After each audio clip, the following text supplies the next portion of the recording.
All right. Are we doing the crossed arms? We could do this. We could start it off like this.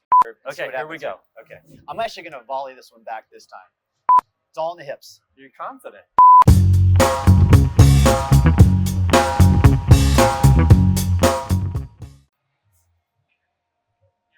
Everybody, this is Craig Durr, Chief Analyst and Founder of the Collab Collective. I'm here with my good friend, Gavin Ivester. Introduce yourself.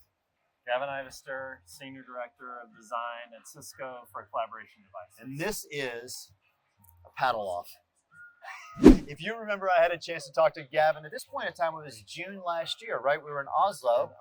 Norway. And we were talking about some of the future devices that you've actually brought to market since that point in time, like the 𝐒𝐞𝐧 and things like that. Absolutely. But as the lead for the CISCO Collaboration Devices design and design language, you've actually had some new things take place here.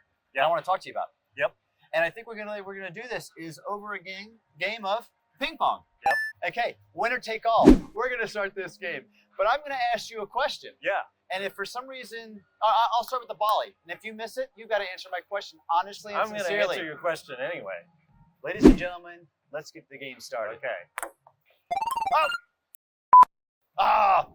Forget that. Let's go to the first question. Okay, let's Okay. do this. You actually just had a chance to launch a new product today. Yeah. It was actually the CISCO ceiling mic. Yes. Beautiful, but it's part of a new ID language, right? Absolutely. And the key thing about this is in this new approach you're doing is you're actually leaning with sustainability. It's a great story. Tell me about how you're thinking about sustainability in the context of design and how you're working with engineer on this. Yeah. So more than a year ago in design, nobody asked us really to do this, but we gave ourselves the impossible design brief. Okay. Which became this sort of gallows humor because we raised our expectation from what design normally delivers in a design language, which is usually a look and feel exercise. And it's about, how does the product communicate brand values? Right. And we changed it up to say, we don't want to just communicate brand values, we want to actually affect the outcomes. Interesting. And so we made sustainability one of our main drivers of the new design language. So in that way, where design a lot of times comes in later in that process, what you guys said is we want to be part of this early design element. We want to be part of actually when you're actually envisioning the product, what it can bring to bear. Yeah, absolutely. And so we made a couple of key decisions along the way. Okay. Because often when you come up with a new design language, it actually puts designers at odds with engineers because designers are asking for things that are not measurable. It's, sort of the emotional response of the look and feel of the product. Kind of like the impossible playing ping pong in a windy day outside kind of experience, right? Exactly. Okay. Ready for a serve? Okay, do it. We'll continue the story. Okay. Okay. Problem is you got me on this side. You're probably a pro playing with your kids. Not at all. Like this. I'm not at all. He's the Belgian champion of the world here, or something like that. Okay, so now that sustainability is actually talked about itself earlier in the process. Like, what does this mean? Like, how are you impacting the products? How they're coming down the line? So we realized going it alone actually wouldn't make the kind of impact that we wanted to make. We wanted to materially improve the sustainability of creating the hardware, and the only way we would ever do that is partnering closely with our friends in engineering and sustainability, in supply chain. Sorry. So at this point, now that we sort of look back, and today we launched our first product from this design language, what we're really doing is not a design project. Right. We are re-engineering our hardware from the inside out. Wow.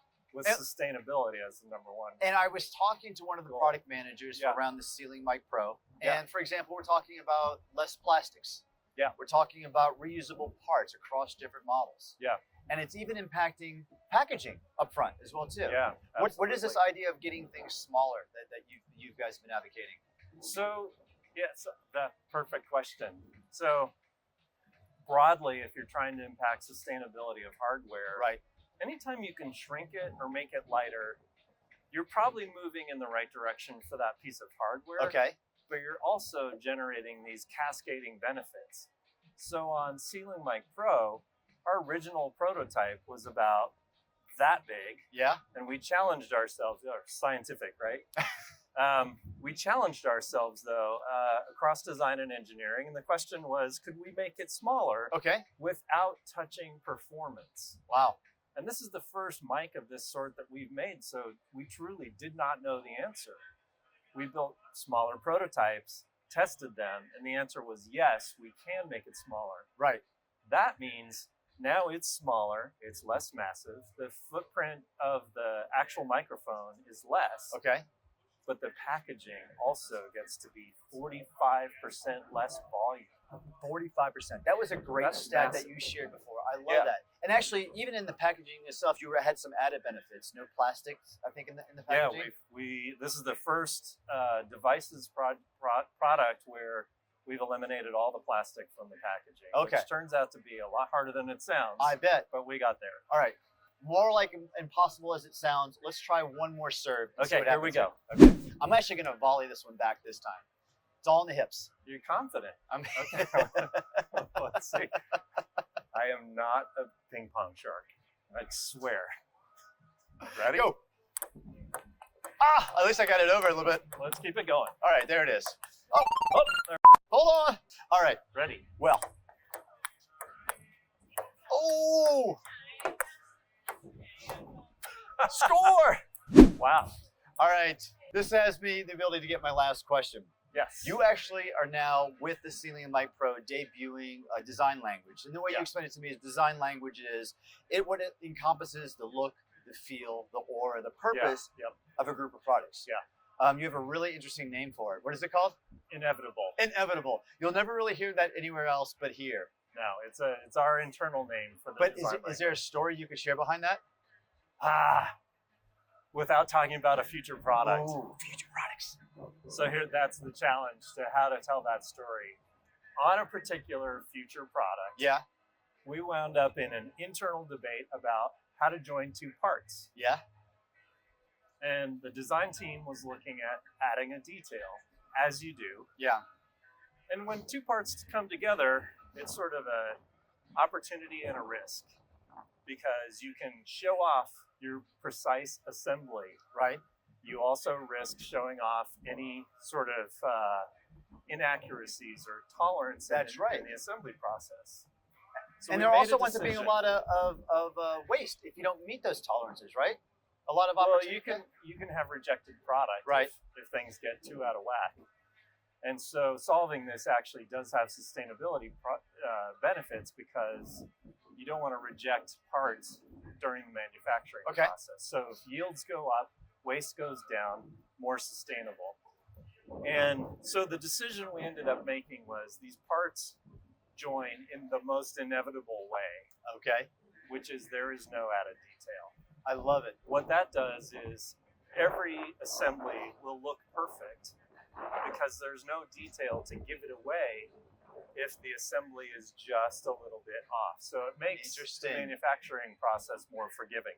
Future product, inevitable. How about we meet back here for the end? Yeah. This is my takeaway here. Yeah. You guys have actually done a great job of taking design, partnering with supply chain and with your engineers. You've actually brought it up earlier in the process. Yes. So things like form, fit, material are not afterthoughts that you have to kind of maybe compromise on. 100%. It's actually driving some of those top line decisions early in the process, right? Absolutely true. One of the rules we gave ourselves was no part can do only one job. Ooh, interesting. So, in the past, it's possible, not very prevalent in our stuff, but it's possible that you would have a part that's only doing a cosmetic job. So it's just there to kind of cover over the raw goods that are attached to a chassis, etc. We are challenging ourselves to never do that. So structural parts need to be able to be cosmetic. Cosmetic parts need to do a structural job. That's probably the more important sort of twist here. And so, all future products are benefiting from that thinking, which is upfront engineering and design working together, as opposed to design kind of saying, oh, make it look like this, and everyone else has to scramble to figure it out. In other words, this coming together was inevitable. Hey everybody, this is Craig Durr with the Collab Collective, Gavin Ivester, CISCO Collaboration Devices. Thank you so much for joining us here at WebX1 2024. We'll talk to you later. Thanks.